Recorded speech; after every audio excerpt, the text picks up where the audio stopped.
Superstar Shakib খানের তুফান সিনেমাটি মুক্তির পর সারা দেশে ব্যাপক আলোচনা তৈরি করেছে। মাল্টিপ্লেক্সগুলোতে সর্বোচ্চ শো নিয়েও হাউসফুল দিচ্ছে তুফান।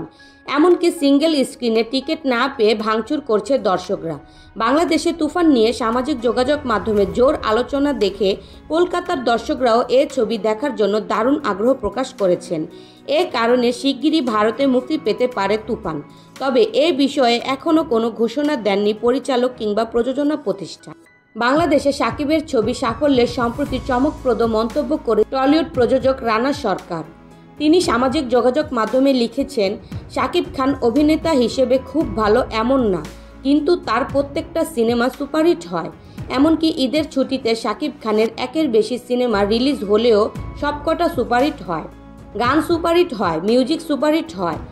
এক শাকিব খানের জন্য পুরো বাংলাদেশের ফিল্ম ইন্ডাস্ট্রি লাভের মুখ দেখে। মূলত বাংলাদেশের দর্শকরা, শাকিব খানের ফ্যানরা সিনেমা হলে গিয়ে সিনেমা দেখার জন্য পাগল হয়ে থাকে। এজন্যই শাকিব খানের সবকটি ছবি সুপারহিট হয়। আমি ঠিক বুঝি না আমাদের কলকাতার সুপারস্টারদের কথা। এত প্রচার, এত গাল ভরা ইন্টারভিউ, কিন্তু এত কিছুর পরেও কেন পশ্চিম বাংলার দর্শকরা সিনেমা দেখতে যাওয়ার কোনো ইচ্ছা নেই হলে? দর্শকদের কোনো দায়বদ্ধতা নেই প্রিয় সুপারস্টারদের প্রতি।